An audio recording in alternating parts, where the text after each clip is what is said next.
ഇപ്പോൾ ഗുരുദാസ് ജി ദോഹയിലെ കുറേ കാര്യങ്ങൾ പറഞ്ഞു. അപ്പം അതിൽ കണക്ട് ചെയ്ത് ചിന്തിക്കുമ്പോൾ ചില കാര്യങ്ങളുണ്ട്. അതായത് ആത്മസാക്ഷാത്കാരം കിട്ടുവാൻ എനിക്ക് താമസമാണെന്ന് എത്ര പേര് വ്യാകുലപ്പെടുന്നുണ്ട്. സാക്ഷാത്കാരം കിട്ടാൻ ഞാൻ ലേറ്റാകുന്നു, ഇനി എന്നാണ് കിട്ടാൻ പോകുന്നത് എന്ന് എത്ര പേര് വ്യാകുലപ്പെടുന്നു ചിന്തിക്കുമ്പോൾ ഞാൻ ചിന്തിക്കാറുണ്ടെന്നൊക്കെ നമ്മൾ പറയുന്നുണ്ടാവും. പക്ഷേ നമ്മൾ തിരിഞ്ഞ് നോക്കുമ്പം അച്ഛൻ അമ്മ കുട്ടികളെയൊക്കെ കാണുമ്പോൾ കുറച്ച് കഴിഞ്ഞിട്ടൊക്കെ മതി, ഇതൊക്കെ ഒന്ന് റെഡി ആയതിന് ശേഷം എനിക്ക് ആത്മസാക്ഷാത്കാരം കിട്ടണം എന്ന് നമ്മൾ ചിന്തിക്കും. അപ്പോൾ ഈ തിരിഞ്ഞ് നോക്കുമ്പോൾ ചില കാര്യങ്ങൾ നമ്മൾ പിടിച്ചിങ്ങനെ വലിക്കുന്നു, ഇവിടെ നിൽക്കാൻ വേണ്ടി വലിക്കുന്നുണ്ട്. അപ്പോൾ ഈ വലിക്കുന്നുണ്ടെങ്കിൽ എന്നിൽ ആരാണ് ഈ വലിക്കുന്നവൻ എന്ന് ഞാൻ അറിയണം. ഈ വലിക്കുന്നവൻ ആരാണ് എന്നിലെ ഉള്ളിലിരുന്ന് എന്നുള്ളത്. അപ്പം ആ വലിക്കുന്നവനെ മനസ്സിലാക്കുമ്പോൾ അവനാണ് ഞാൻ ലേറ്റൊന്നും അല്ല എന്ന് ചിന്തിക്കുന്ന ഒരവസ്ഥയും നമ്മളിൽ ഉണ്ടാക്കുന്നവൻ. അവനെ അറിഞ്ഞാൽ ഈ രണ്ട് മനസ്സിലാക്കാൻ പറ്റും. അതായത് ഒരിക്കൽ ശിവഭഗവാൻ കൈലാസത്ത് അങ്ങനെ ഇരിക്കുകയാണ്. അപ്പോൾ തൊട്ടടുത്ത് പാർവതിയും ഉണ്ട്. അന്നും ഇന്നും ഡൈവേഴ്സ് ആവാത്ത കപ്പിൾസാണ് അവർ. അപ്പോൾ ചോദിക്കും, അന്നും അങ്ങനെയൊന്നും ഇല്ലായിരുന്നല്ലോ എന്ന് തോന്നും. എന്നാൽ ഇന്നുണ്ടല്ലോ, എന്നിട്ട് ഇന്നും ആയിട്ടില്ലല്ലോ, അവർ ഡൈവേഴ്സ് ആയിട്ടില്ലല്ലോ. അപ്പോൾ അവർ രണ്ടും ഒരുമിച്ച് അങ്ങനെ ഇരിക്കുകയാണ്. അപ്പോൾ അന്നത്തെ ഒരു ദിവസം ശിവരാത്രിയുടെ തലേ ദിവസമാണ്. അപ്പോൾ ഇവരിങ്ങനെ ഭൂമിയിലോട്ട് ഇങ്ങനെ നോക്കുകയാണ്. നോക്കിയ സമയത്ത് ഗംഗയിൽ ഭയങ്കര തിരക്ക്, നിറയെ ആൾക്കാരാണ്, ലക്ഷക്കണക്കിന് ആൾക്കാർ ഇങ്ങനെ ഗംഗയുടെ ചുറ്റിനും അങ്ങനെ ഇരിക്കുകയാണ്. അപ്പോൾ ഈ പാർവതി ചോദിക്കുകയാണ്, ശിവരാത്രിയുടെ ഈ ദിവസം ഈ ഗംഗയിൽ ഇവരെന്താണ് ചെയ്യാൻ പോകുന്നത്? അപ്പോൾ ശിവഭഗവാൻ പറഞ്ഞു, അവരെല്ലാവരും സ്നാനത്തിന് വന്നതാണ്. അപ്പോൾ ഇതെല്ലാ വർഷവും നമ്മൾ കാണുന്ന കാഴ്ചയാണല്ലോ എന്ന് പാർവതി പറയുകയാണ്. അപ്പോഴെല്ലാവരും വന്ന് അവിടെ മുങ്ങി കുളിക്കുന്നു, ഇതെല്ലാം ചെയ്തു. അപ്പോൾ പാർവതി ചോദിച്ചു, എന്താണ് ഇതിൻ്റെ സങ്കല്പം? ഈ ശിവരാത്രിയുടെ അന്ന് വന്ന് ഗംഗയിൽ വന്ന് സ്നാനം ചെയ്യേണ്ട സങ്കല്പം എന്താണ്? പറഞ്ഞ്, അതെല്ലാ പാപവും മാറും, ഇതുവരെ ചെയ്തിട്ടുള്ള എല്ലാ പാപവും ഇതോടെ അങ്ങ് തീരുകയാണ്. അപ്പോൾ പാർവതി ചോദിച്ചു, അപ്പോൾ ഈ പാപം മാറിയാൽ അടുത്ത സ്റ്റെപ്പ് എന്താണ്? ഇവർക്കെല്ലാവർക്കും കൈലാസം കിട്ടും. അപ്പോൾ അതിശയത്തോടെ പാർവതി ശിവഭഗവാനെ ഇങ്ങനെ നോക്കുകയാണ്. എന്നുവെച്ചാൽ എന്താ പറഞ്ഞത്? പാപം മാറിയാൽ പിന്നെ കൈലാസം ആണ് കിട്ടുന്നത്. അപ്പോൾ ശിവഭഗവാൻ ഇങ്ങനെ വളരെ കൂളായിട്ടിരിക്കുന്നുണ്ട്, പാർവതി ഇങ്ങനെ അതിശയത്തോടെ നോക്കിക്കൊണ്ടിരിക്കുന്നു. അപ്പോഴേ ശിവൻ ചോദിച്ചു, എന്ത് പറ്റി എന്ന് ചോദിച്ചു. അതല്ല, അവിടെ ലക്ഷക്കണക്കിന് ആൾക്കാരില്ലേ, നമ്മുടെ കൈലാസത്തിൻ്റെ ക്യാമ്പസ് വളരെ കുറച്ചേ ഉള്ളൂ, വളരെ കുറച്ച് സ്ഥലമേ ഉള്ളൂ. അപ്പോൾ ഇത്രയും പേര് ഇവിടെ കയറി വന്നു കഴിഞ്ഞാൽ പിന്നെ നമ്മളെവിടെ ഇരിക്കും? നമുക്കിരിക്കാൻ സ്ഥലമില്ലാതായി പോകില്ലേ? അപ്പോഴും ശിവൻ വളരെ കൂളായിട്ട് ഇങ്ങനെ ഇരിക്കും. അപ്പോൾ ഈ എത്ര ആലോചിച്ചിട്ടും പാർവതിക്ക് മനസ്സിലാവുന്നില്ല ഈ ശരിക്കും ഇതെന്താണ് സംഭവിക്കുന്നത്. ഇത്രയും പേര് മോക്ഷം കിട്ടാൻ വേണ്ടി വന്നതാ, ഗംഗാ സ്നാനം ചെയ്യുന്നു, ഇവർക്കെല്ലാം മോക്ഷം കിട്ടും, മോക്ഷം കിട്ടുമ്പോൾ എല്ലാവരും കൈലാസത്ത് വരും, പിന്നെ നമുക്ക് സ്പേസ് ഇല്ല. അപ്പോൾ ഭഗവാൻ പറഞ്ഞു, നമുക്കൊരു കാര്യം ചെയ്യാം, നമുക്കും കൂടെ അവരുടെ ഇടയിൽ പോയിട്ട് ഗംഗാ സ്നാനം ചെയ്യാൻ പറഞ്ഞു. അപ്പോൾ പാർവതി പറഞ്ഞു, അതിന് നമുക്ക് പാപമൊന്നും ഇല്ലല്ലോ, അതൊക്കെ കുഴപ്പമൊന്നുമില്ല, നമുക്ക് അവരുടെ കൂടെ ചെന്നിരുന്ന് ഗംഗാ സ്നാനം ചെയ്യാം. ശരി, അങ്ങനെ ഇവർ രണ്ടുപേരും വേഷം മാറി, ഒരു അപ്പൂപ്പനും അമ്മൂമ്മയായിട്ട് വേഷം മാറി അവരുടെ ഇടയിൽ ചെന്ന് അങ്ങനെ നിൽക്കുകയാണ്. അങ്ങനെ ഓരോരുത്തർ ചോദിക്കുന്നു, എത്ര വർഷമായി വന്നിട്ട്? ഒരാൾ പറഞ്ഞാൽ 10 വർഷമായി, 15 വർഷമായി, 20 വർഷമായി എന്ന് പറഞ്ഞു. അപ്പോൾ ഓരോ വർഷവും പാവം ഡിലീറ്റ് ചെയ്തിട്ട് വീണ്ടും അത് അപ്ലോഡ് ചെയ്യുന്നു, വീണ്ടും ഡിലീറ്റ് ചെയ്യുന്നു, ഇതിങ്ങനെ ചെയ്തുകൊണ്ടേ ഇരിക്കുകയാണ്, സംഭവം ഇങ്ങനെ നടന്നുകൊണ്ടിരിക്കുകയാണ്. അങ്ങനെ കുറച്ച് കഴിഞ്ഞപ്പം ഈ അപ്പൂപ്പൻ്റെ വേഷത്തിൽ വന്ന ശിവഭഗവാൻ വെള്ളത്തിലോട്ട് അങ്ങ് എടുത്ത് ചാടിയ സമയത്ത് എന്ത് പറ്റി? വെള്ളത്തിൽ അങ്ങ് ഒഴുകിയൊന്ന് പോയി, ഗംഗയുടെ ഒഴുക്കത്തിൽ അങ്ങ് ഒഴുകിപ്പോയി. അപ്പോൾ ഈ അമ്മൂമ്മ കിടന്ന് വിളിക്കുകയാണ്, എൻ്റെ ഭർത്താവ് ഇതാ പോയേ പോയേ പോയേന്ന് പറഞ്ഞു. അപ്പോൾ എല്ലാ ആൾക്കാരും ഇങ്ങനെ അന്തം വിട്ടിരിക്കുകയാണ്, ഇതെന്താണ് ഇനി സംഭവിക്കുന്ന, അതിനെ രക്ഷപ്പെടുത്തണം എന്നുള്ള ഇതിലിരിക്കുകയാണ്. പക്ഷേ പലർക്കും പേടിയാണ്, ഗംഗയുടെ ഒഴുക്ക് കാരണം ഇറങ്ങി ചാടി രക്ഷപ്പെടുത്താൻ ഭയങ്കര പേടി. അപ്പോൾ 2-3 യുവാക്കൾ ചാടി രക്ഷപ്പെടുത്താൻ വേണ്ടി ഇങ്ങനെ പോയപ്പോൾ പാർവതി പറഞ്ഞു, രക്ഷപ്പെടുത്തുന്നതൊക്കെ കൊള്ളാം, പക്ഷെ ഒരു കാര്യമുണ്ട്, എൻ്റെ ഭർത്താവിന് ഒരു പ്രശ്നമുണ്ട്. കാര്യം അദ്ദേഹം വെള്ളത്തിൽ ഇപ്പോൾ ഒഴുകി പോകുന്നുണ്ട്, ആരാണോ രക്ഷപ്പെടുത്തുന്നത് അവന് പാപമൊന്നും ഉണ്ടാവാൻ പാടില്ല എന്ന് പറഞ്ഞു. അപ്പോൾ ഈ ചാടാൻ നിന്നവരെല്ലാം ഒന്നിങ്ങനെ മാറി അവിടെ തന്നെ നിന്നു. അപ്പൂപ്പൻ അങ്ങ് ഒഴുകിയങ്ങ് പോവുകയും ചെയ്തു. അങ്ങനെ ആരും ഇറങ്ങിയില്ല, രക്ഷപ്പെടുത്തിയതുമില്ല. ഇപ്പോൾ ഈ അമ്മൂമ്മ ഒറ്റയ്ക്ക് ഇങ്ങനെ തിരിച്ച് കൈലാസത്തെത്തി. ശിവഭഗവാനും ഒഴുകിപ്പോയ ആൾ വേറെ വഴി കൂടി നേരെ കൈലാസത്തും വന്നു. അങ്ങനെ രണ്ടുപേരും വീണ്ടും അവിടെ വന്നിങ്ങനെ ഇരിക്കുകയാണ്. അപ്പോൾ പാർവതി വീണ്ടും മുഖത്ത് നോക്കിയിട്ട് പറഞ്ഞ്, മനസ്സിലായി, നേരത്തെ ചോദിച്ചതിൻ്റെ ആൻസർ ഒന്നും പറയാതിരുന്നതിൻ്റെ അർത്ഥം മനസ്സിലായി. ഈ ലക്ഷക്കണക്കിന് ആൾക്കാർ പാപം മാറി കൈലാസത്ത് വരുമെന്ന് പറഞ്ഞ എങ്ങനെ ഇവിടെ അക്കോമഡേറ്റ് ചെയ്യുമെന്ന് ചോദിച്ചില്ലേ? അപ്പോൾ മര്യാദയ്ക്ക് ഇതിൻ്റെ അർത്ഥം മനസ്സിലായെന്ന് പറഞ്ഞു. കാര്യം ഇവരെല്ലാവരും മുങ്ങി കുളിക്കുന്നുണ്ടെങ്കിലും പാപം മാറിയെന്ന് അവർ വിശ്വസിക്കുന്നില്ല. മാറുമെന്നുള്ള ഒരു തോന്നലാണ് അവിടെ ഒന്ന് മുങ്ങുന്നത്. പക്ഷേ എൻ്റെ പാപമെല്ലാം മാറിയെന്ന് വിശ്വസിക്കുന്നില്ല. അതുകൊണ്ടാണല്ലോ ചാടാത്തത്. അപ്പോഴെത്ര പേര് അങ്ങ് മുകളിലെത്തും? ഇപ്പോഴും ശിവനും പാർവതി മാത്രമേ ഉള്ളൂ അവിടെ വേറെ ആരും വരുന്നുമില്ല. അപ്പോൾ അവിടെ പോയി മുങ്ങി കുളിക്കണമെന്ന് ചിന്തിച്ചത് മനസ്സ് തന്നെയാണ്. പാപം മാറിയിട്ടില്ല, ഉണ്ട്, അവിടെ എവിടെയൊക്കെ എന്തൊക്കെ ഉണ്ട് എന്ന് ചിന്തിക്കുന്നതും മനസ്സ് തന്നെയാണ്. അപ്പോൾ നമ്മൾ ആദ്യം മനസ്സിലാക്കേണ്ടത് ഈശ്വരനെയാണോ ഈ മനസ്സിനെയാണോ? മനസ്സിനെയാണ് മനസ്സിലാക്കേണ്ടത്. ഈശ്വരനൊക്കെ അവിടെ ഇരുന്നോട്ടെ. അപ്പം ഈ യവൻ എങ്ങനെയാണ് എന്നിൽ പ്രവർത്തിക്കുന്നത്, അവൻ എന്നിൽ എന്താണ് ചെയ്തുകൊണ്ടിരിക്കുന്നത്? എല്ലാ ദിവസവും ഞാൻ എഴുതിക്കുന്നു, കിടക്കുന്നു, ഓരോ കാര്യങ്ങൾ ചെയ്തുകൊണ്ടിരിക്കുന്നു. ഈ ചെയ്യുമ്പോഴെല്ലാം എന്നോടൊപ്പം എൻ്റെ കൂടെ നിന്നുകൊണ്ട് ഈ മനസ്സ് എന്ത് ചെയ്തുകൊണ്ടിരിക്കുന്നു എന്ന് ഞാൻ അറിയണം. ഞാനല്ലാതെ പിന്നെ ആരാണ് എൻ്റെ ഉള്ളിൽ പ്രവർത്തിക്കുന്ന എൻ്റെ മനസ്സിനെ അറിയുന്നത്? അപ്പം ഞാൻ ഇപ്പോഴറിയുന്നില്ല, ഞാൻ പിന്നീട് അറിഞ്ഞാൽ മതി, നിരീക്ഷിക്കുന്നില്ല, നിരീക്ഷിക്കുന്നതൊക്കെ ഇത്തിരി പാടാണ്, അതൊക്കെ കുറച്ച് തലവേദന കേസാണെന്ന് പറഞ്ഞാൽ ഞാൻ എന്നെ അറിയുന്നില്ല, ഞാൻ എന്നെ മനസ്സിലാക്കുന്നില്ല.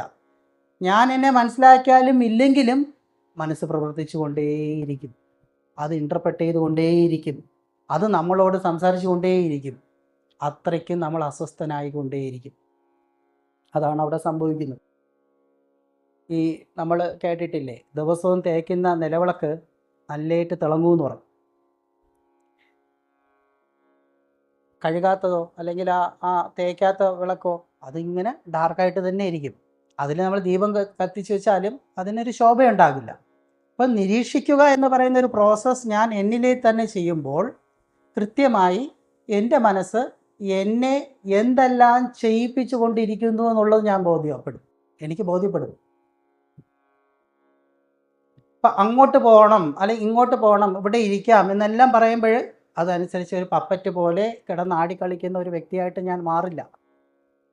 എനിക്ക് എൻ്റെതായ ഒരു സ്റ്റാൻഡ് ഉണ്ടാവും. ഞാൻ അവിടെ നിൽക്കും. എൻ്റെ അടുത്ത് ഡിമാൻഡ് ചെയ്യുന്ന മനസ്സിനെ, എന്നെ നിയന്ത്രിക്കുന്ന മനസ്സിനെ ഞാൻ ഇങ്ങനെ നോക്കിക്കൊണ്ടിരിക്കും. അപ്പോഴെന്ത് പറ്റുന്നു? ഈ നിയന്ത്രണം പതുക്കെ ഇല്ലാതായി കൊണ്ടുവരുന്ന ഒരവസ്ഥ വരും. അപ്പോഴും എന്ത് സംഭവിക്കും? മനസ്സ് നമ്മളെ പറഞ്ഞുകൊണ്ടേയിരിക്കും, അങ്ങനെ ചെയ്യും, ഇങ്ങനെ ചെയ്യും, ഇങ്ങനെ എന്നൊക്കെ പറഞ്ഞുകൊണ്ടിരിക്കും. അപ്പോഴും നമ്മളെ നോക്കിക്കൊണ്ടേ ഇരിക്കുന്നു എന്നുള്ളതാണ്. ആ നോട്ടം നമ്മളിൽ ഉണ്ടാകണമെന്നാണ്.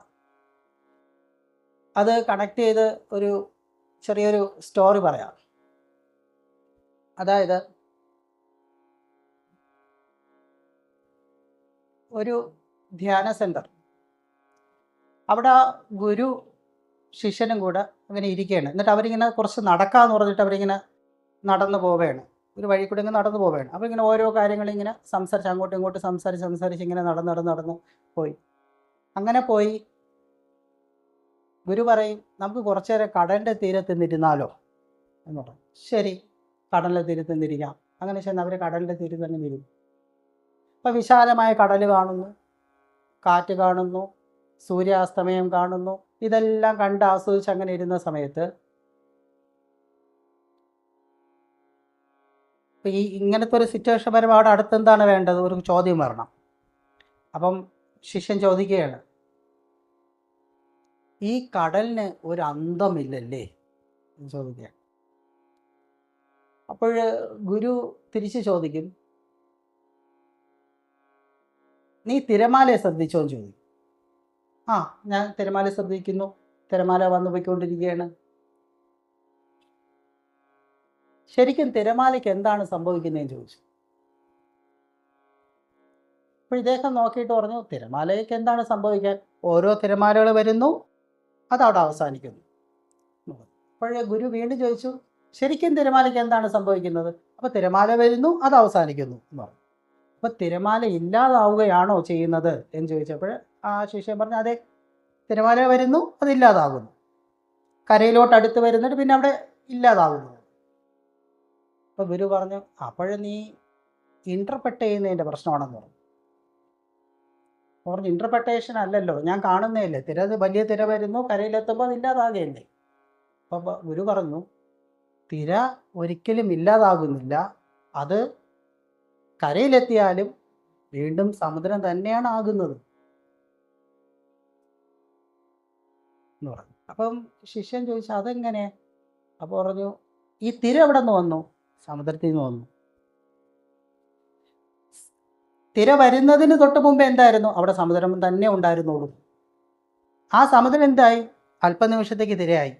ആ തിര ആയ സമയത്ത് തിരയ്ക്കൊരു തോന്നലുണ്ടായി, ഞാൻ സമുദ്രത്തിൽ നിന്ന് വേറിട്ട എന്തോ ഒരു സാധനമാണെന്ന് പറഞ്ഞിട്ട് തിരയാണെന്ന് മാത്രം ചിന്തിച്ചു. സമുദ്രത്തിനെ പൂർണ്ണമായി അവോയ്ഡ് ചെയ്തു. നമ്മുടെ ജീവഭാവം അത് തന്നെയാണ്. എവിടെ നിന്നാണ് ഞാൻ പൊന്തി നിൽക്കുന്നു എന്നുള്ളത് ഞാൻ ചിന്തിക്കുന്നില്ല. ഈ പൊന്തി നിൽക്കുന്ന ആ അവസ്ഥ ഞാൻ ഞാൻ ഞാൻ എന്ന് പറഞ്ഞ് അതിൽ പിടിച്ചുകൊണ്ടിരിക്കുന്ന ഒരവസ്ഥ വന്നപ്പോൾ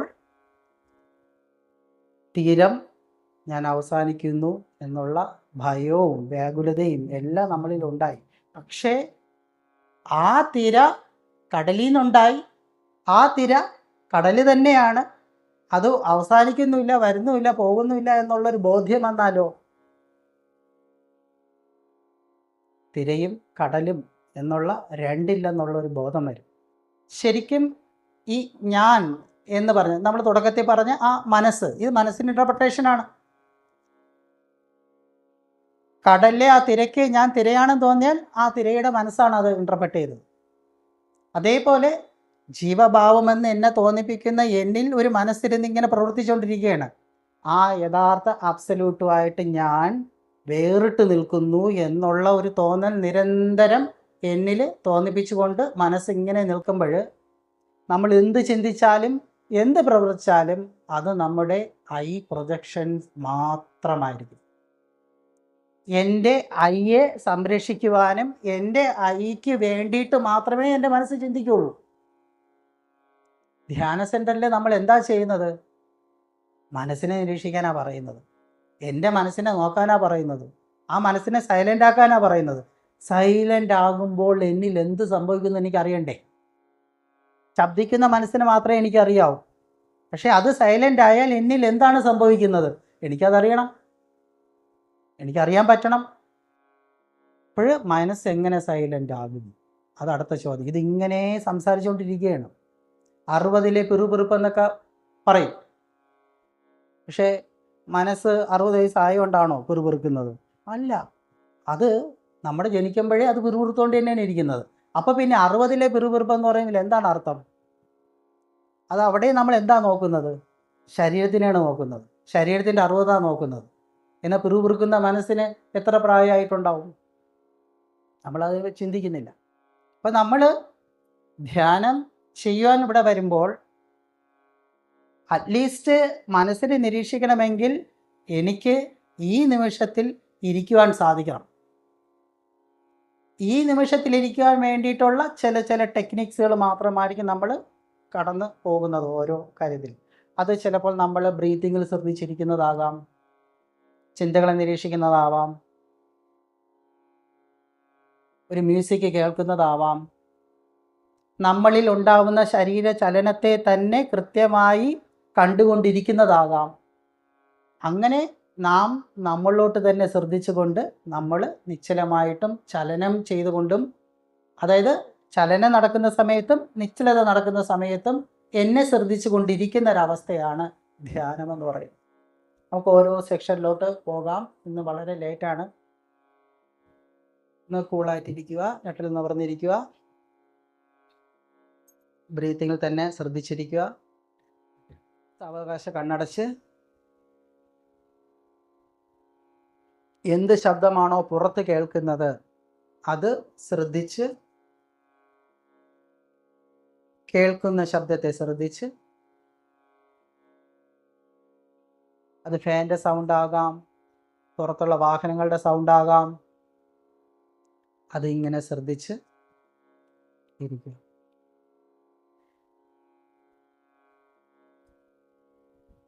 ഉള്ളിലോട്ട് പോകുന്ന ശ്വാസത്തെ അറിയുക,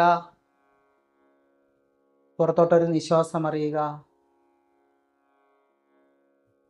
ഞാൻ ബോധവാനായിരുന്നാലും ബോധവാനല്ലാതിരുന്നാലും എൻ്റെ ശരീരത്തിൽ ശ്വാസനിശ്വാസങ്ങൾ നടന്നുകൊണ്ടേയിരിക്കുന്നു.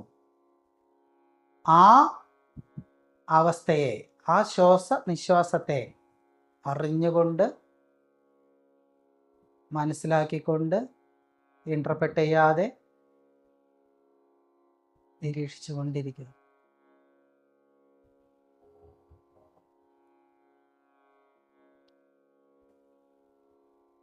ശ്വാസത്തിൽ തന്നെ ശ്രദ്ധിച്ചിരിക്കുക.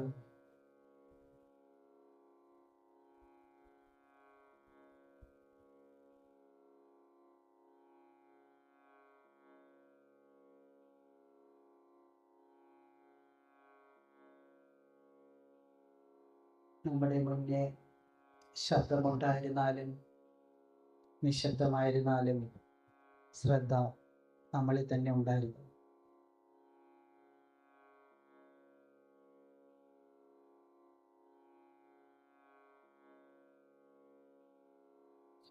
തന്നെ ശ്രദ്ധിച്ചിരിക്കുന്നു.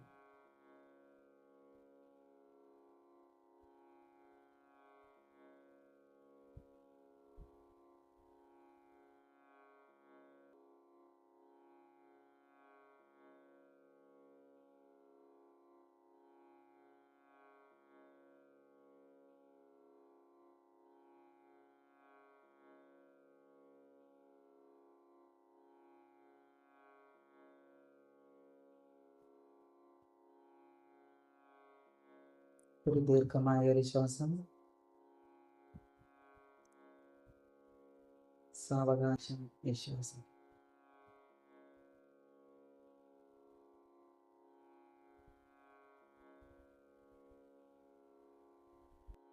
സാവകാശം കണ്ണുകൾ തുറക്കുക.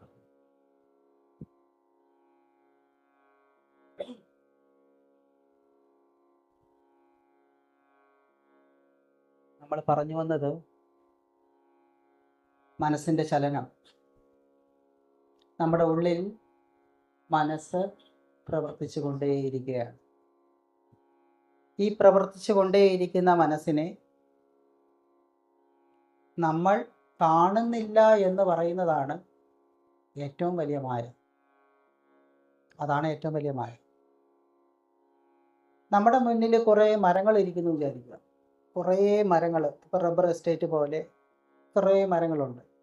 ആ ഒരു മരത്തിൻ്റെ ഏതെങ്കിലും ഒരു മരത്തിൻ്റെ മൂട്ടിൽ ഒരു പൊടി കെട്ടി വയ്ക്കുന്നു വിചാരിക്കുക. അപ്പോൾ കാറ്റടിക്കുമ്പോൾ എന്ത് പറ്റുന്നു? ഈ ഇലയെ കാട്ടി കൂടുതലും ഈ പൊടി കിടന്ന് ചലിക്കും.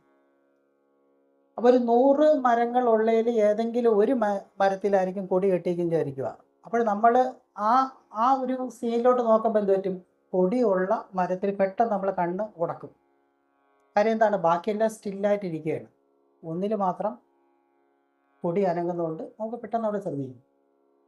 പക്ഷേ ഇങ്ങനെ പ്രവർത്തിച്ചുകൊണ്ടിരിക്കുന്ന മനസ്സിനെ എന്തുകൊണ്ട് നമുക്കറിയാൻ പറ്റുന്നില്ല? അവിടെ കൊടി പ്രവർത്തിക്കുന്നു, അനങ്ങുന്നു, അതുകൊണ്ട് നമുക്ക് അറിയാൻ പറ്റുന്നു. പക്ഷെ എൻ്റെ ഉള്ളിൽ മനസ്സ് പ്രവർത്തിച്ചുകൊണ്ടിരിക്കുന്നു എന്ന് എനിക്ക് എന്തുകൊണ്ട് അറിയാൻ പറ്റുന്നില്ല? അത് എന്നെ സ്വാധീനിച്ചുകൊണ്ടിരിക്കുന്നു എന്ന് എനിക്ക് എന്തുകൊണ്ട് അറിയാൻ പറ്റുന്നില്ല? അത് എന്നെ നിർബന്ധിക്കുന്നു എന്ന് എന്തുകൊണ്ട് എനിക്ക് അറിയാൻ പറ്റുന്നില്ല?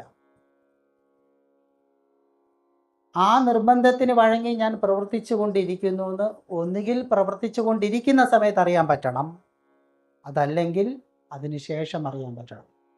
പ്രവർത്തിച്ചു കൊണ്ടിരിക്കുമ്പോൾ അറിയുന്നതാണ് എന്നിലെ ജാഗ്രത. അപ്പോൾ എനിക്കത് സാധിച്ചില്ലെങ്കിലോ? എനിക്ക് പെട്ടെന്ന് അവെയർ ആവാൻ പറ്റണം, എന്നിൽ ജാഗ്രത ഇല്ല, ഞാൻ ജാഗ്രതയിലല്ല വർത്തിക്കുന്നത് എന്നെനിക്ക് അറിയാൻ പറ്റണം. അപ്പോഴിന്ന് എന്ത് ചെയ്യും? എങ്ങനെ ജാഗ്രതയിലിരിക്കാൻ പറ്റുമെന്ന് ഞാൻ ശ്രമിച്ചു തുടങ്ങും. അതാണ് സാധകൻ്റെ ജീവിതം.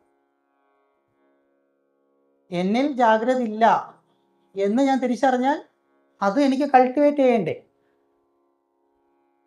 കൾട്ടിവേറ്റ് ചെയ്താലല്ലേ ഈ പ്രവർത്തിക്കുന്നവനെ അറിയാൻ പറ്റുള്ളൂ. പക്ഷേ അതറിയാൻ പറ്റില്ല. എന്തുകൊണ്ട്? അവിടെയാണ് മനസ്സിൻ്റെ കൂടെ ചേർന്ന് നിൽക്കുന്ന അഹം, ഞാൻ എന്നുള്ള ഒരു വലിയ ഒരു കടമ്പ അവിടെ ഉണ്ട്. ഇതിങ്ങനെ നിൽക്കുന്ന സമയത്ത് നമുക്കറിയാൻ പറ്റില്ല. ആ അഹം നമ്മളെ അത് അറിയിച്ചു തരില്ല. അപ്പോൾ ജാഗ്രത എനിക്കില്ല എന്നറിയുന്നതിനെ കാട്ടിയും വലുതാണ് എനിക്ക് അഹമുണ്ടെന്നുള്ള ഒരു വലിയൊരു ബോധത്തിൽ ഞാൻ അറിയേണ്ടത്. അവിടെയാണ് ഞാൻ അറിയേണ്ടത് ശരിക്കും. ഞാൻ എന്ന് പറയുന്ന ഒരു അഹം എന്നിലുണ്ട്. പക്ഷെ അതിനറിയുന്നതിന് മുമ്പേ ഞാൻ എന്ത് പറയും? അഹം ബ്രഹ്മാസ്മിയാണെന്ന് പറയും, ഞാൻ ബ്രഹ്മം തന്നെയാണെന്ന് പറയും. ഇതിനറിഞ്ഞാലല്ലേ അത് ബ്രഹ്മമാണെന്ന് എനിക്കറിയാൻ പറ്റുള്ളൂ. ഈ ഞാനിനെ അറിയാതെ ഞാൻ എങ്ങനെ അഹം ബ്രഹ്മാസ്മി എന്ന് പറയാൻ പറ്റും? ഈ അഹം എന്നിലിങ്ങനെ പ്രവർത്തിച്ചുകൊണ്ടിരിക്കുമ്പോൾ മനസ്സ് കൂടുതൽ പ്രവർത്തിക്കും. ഞാൻ ജാഗ്രതയിൽ നിന്ന് വേറിട്ട് പോവും. എന്നിൽ നടക്കുന്ന ഒന്ന് ഞാൻ അറിയത്തുമില്ല. അവിടെയാണ് എന്തിനും ഒരു ഷോർട്ട് കട്ട് ഉണ്ടെന്ന് പറയും. ഇതാണല്ലോ അവസ്ഥ. എന്നിൽ ഞാനുണ്ട്, ആ ഞാൻ എൻ്റെ മനസ്സിനെ പ്രബലമാക്കിക്കൊണ്ടിരിക്കുന്നുണ്ട്. മനസ്സ് പ്രവർത്തിച്ചുകൊണ്ടിരിക്കുന്നു, എന്നെ ചിരിപ്പിക്കുന്നു, കരയിപ്പിക്കുന്നു, വ്യാകുലതനാക്കുന്നു, ഇതെല്ലാം ചെയ്യിപ്പിച്ചുകൊണ്ടിരിക്കുന്നുണ്ട്. അപ്പോൾ ഇതിൽ നിന്ന് രക്ഷപ്പെടാനുള്ള ഒരു ഷോർട്ട് കട്ട് എന്ന് പറഞ്ഞാൽ നിഷ്കളങ്കനാവുക എന്ന് പറയും. ഇത്രയും പാടുള്ള ഷോർട്ട് കട്ട് നമ്മൾ കേട്ടിട്ടുണ്ടാവില്ല. പക്ഷേ അതേ ഉള്ളൂ വഴി, നിഷ്കളങ്കനാവുക എന്ന് പറയും. അപ്പോൾ ചോദിക്കും, എങ്ങനെ നിഷ്കളങ്കനാവും? ഇപ്പോഴേ ഞാൻ നിഷ്കളങ്കനാണ്, ഇതിനപ്പുറം ഞാൻ എങ്ങനെ നിഷ്കളങ്കനാവാൻ പറ്റുമെന്ന് നമുക്ക് തോന്നും. അതിനും ഒരു ഉത്തരവുണ്ട്. പൂവ് വിരിയുന്ന നമ്മൾ കണ്ടിട്ടുണ്ടാവും. പൂവ്, ഈ പൂവ് വിരിയുന്നത് ആർക്ക് വേണ്ടിയാണെന്ന് ചോദിച്ചാൽ നമ്മൾ എന്ത് ഉത്തരം പറയും? പൂവ് വിരിയുന്നത് ആർക്ക് വേണ്ടി? നമ്മൾ അതിനെപ്പറ്റി ചിന്തിച്ചിട്ടില്ല, അതുകൊണ്ട് നമുക്ക് ഉത്തരവില്ല.